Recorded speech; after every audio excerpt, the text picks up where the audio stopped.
Welcome to our final outcome. Here we turn to ethics, the principles that keep research honest and, crucially, keep the people involved safe from harm. Let's start with why ethics matters at all.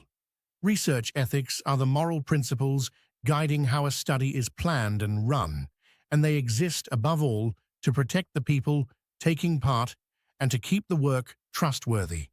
That means things like informed consent, keeping information confidential, and avoiding harm. And the big idea to carry through this outcome is that ethics isn't a box you tick at the end.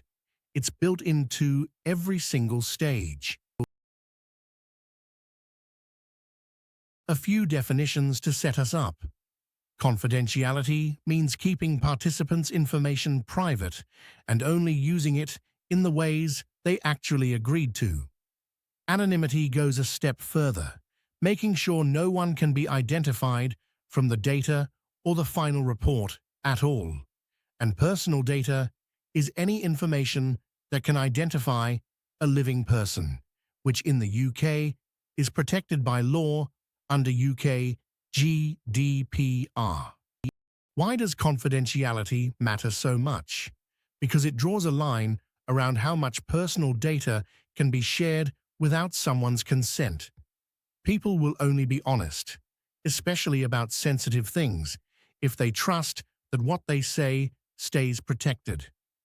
In business and health research, that trust is often a legal duty, not just a courtesy. And break it, and you can seriously harm your participants and wreck the credibility of the whole study. It's worth being clear-eyed about what goes wrong when confidentiality fails. A business can lose clients and trade.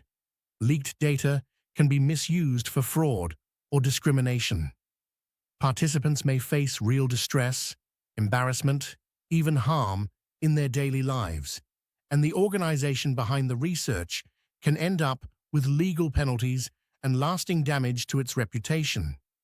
Under UK GDPR, remember, protecting that data is both an ethical and a legal obligation. These two terms are related, but they're not the same thing.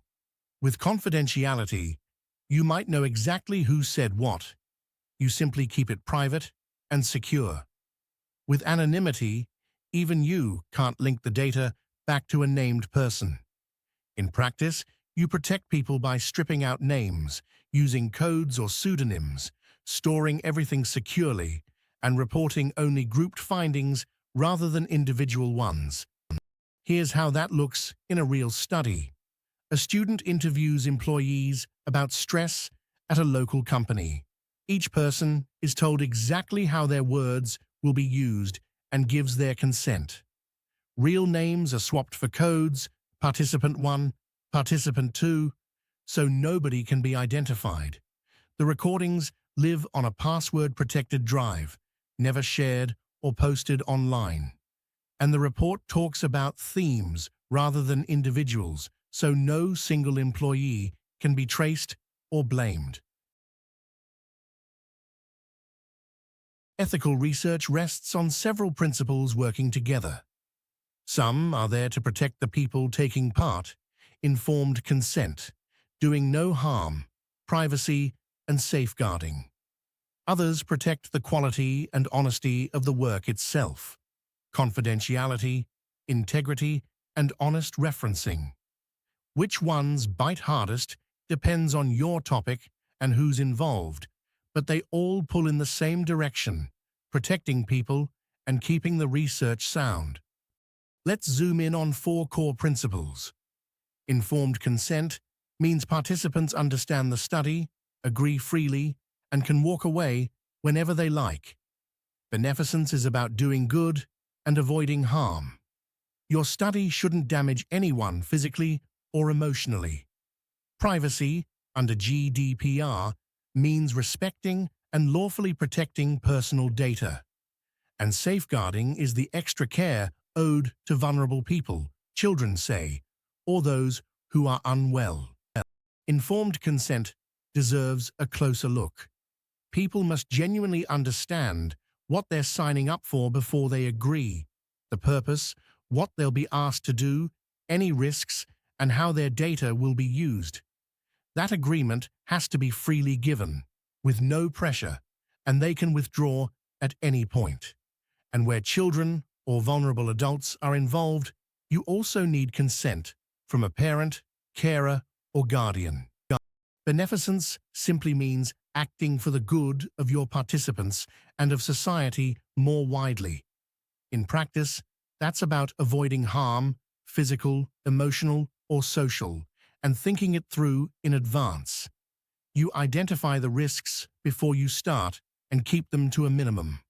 And with sensitive subjects, illness, bereavement, crime, you take extra care and make sure support is there for the people taking part. Respecting privacy starts with restraint. Collect only the data you genuinely need and then protect it properly. Under UK GDPR, personal data has to be gathered lawfully, stored securely, and not hung onto for longer than necessary. Safeguarding, meanwhile, means giving extra protection to vulnerable groups, children, the elderly, the unwell. The question to keep asking is, could this study put anyone at risk, and how am I going to prevent it? When it comes to databases and digital resources, a few habits separate the ethical from the reckless. Do access only the sources you're actually authorized to use. Stay within license terms. Credit the databases and authors you draw on, and store your downloads securely. Don't share your college login, bulk download or scrape data, pass others' content off as your own, or misuse a personal dataset.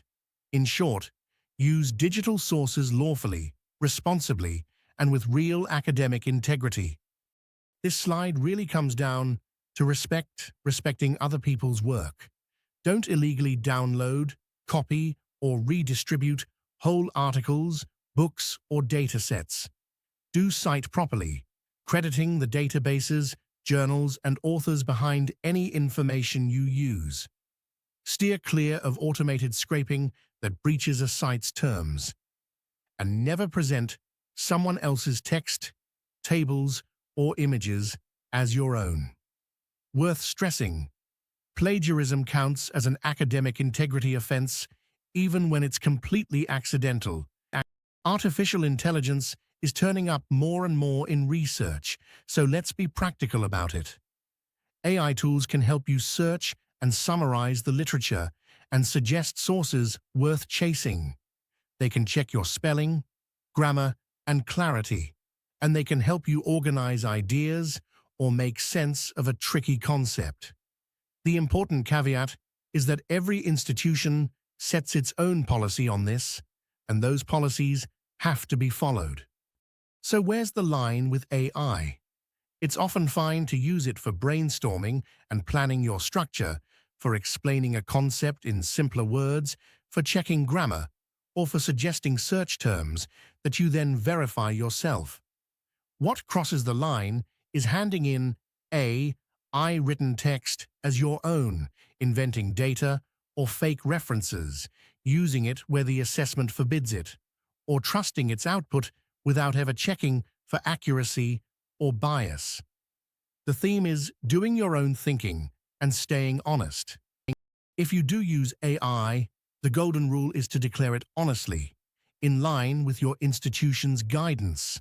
Say which tool you used, what you used it for, and when. Never dress up AI output as your own independent work. Guides like Cite Them Right, and most universities now, give you a set format for referencing generative AI tools. And be warned, using AI without declaring it can count as academic misconduct. Let's talk about why referencing earns its place. It credits the original authors and shows the evidence sitting behind your claims. It lets a reader trace your sources and check your reasoning for themselves, and it protects you from plagiarism by drawing a clean line between your ideas and everyone else's. Different subjects favor different systems, so it always pays to check which one you're expected to use. This is really where good academic practice and ethics meet. There's a handful of referencing systems worth knowing. Harvard referencing uses author and date in the text and is common in business and social science. A PA also works author and date and turns up in psychology and education. MLA uses author and page, favored in English and the humanities. Vancouver numbers its references and is the norm in science and medicine. And footnote styles like Oscola, with notes at the foot of the page, are standard in law and history. Whichever system you land on, the real skill is applying it correctly and consistently right through your work. Mixing styles or leaving gaps in your references looks careless and can genuinely cost you marks. The trick is to keep a record of every source as you go, so your reference list is complete when you need it. And reference management tools, along with guides like Cite Them Right, make staying consistent far easier. Let's see referencing at work. A learner uses a Saunders textbook, an ONS web page, and a journal article all in one essay. In Harvard referencing, the in-text citations might read Saunders, Lewis, and Thornhill 2019, and Office for National Statistics 2024. Every one of those has a matching, fuller entry in the reference list. That list stays in a single style, alphabetical by author, with complete details for each source. Do this from the very start, and you avoid a last-minute scramble and accidental plagiarism. Let's bring it all together. Research ethics protect participants and keep the work honest, credible, and lawful. Confidentiality keeps personal data private, while anonymity ensures individuals can't be identified. The core principles, informed consent, beneficence, privacy under GDPR, and safeguarding run right through a study. Databases and resources must be used lawfully, respecting licenses, copyright, and citation. And AI has to be used within the rules and openly declared, with your referencing kept correct and consistent. And that completes the unit.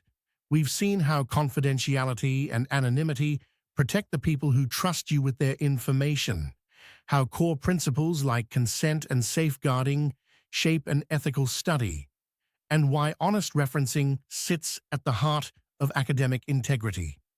If you want to explore further, the reading list offers trusted guides such as Cite Them Right, along with the ethics guidelines from BERA and the ICO's guide to UK GDPR. The Cambridge Analytica case study is a striking reminder of what's at stake when consent and privacy break down. Have a look at those as you prepare your assignment.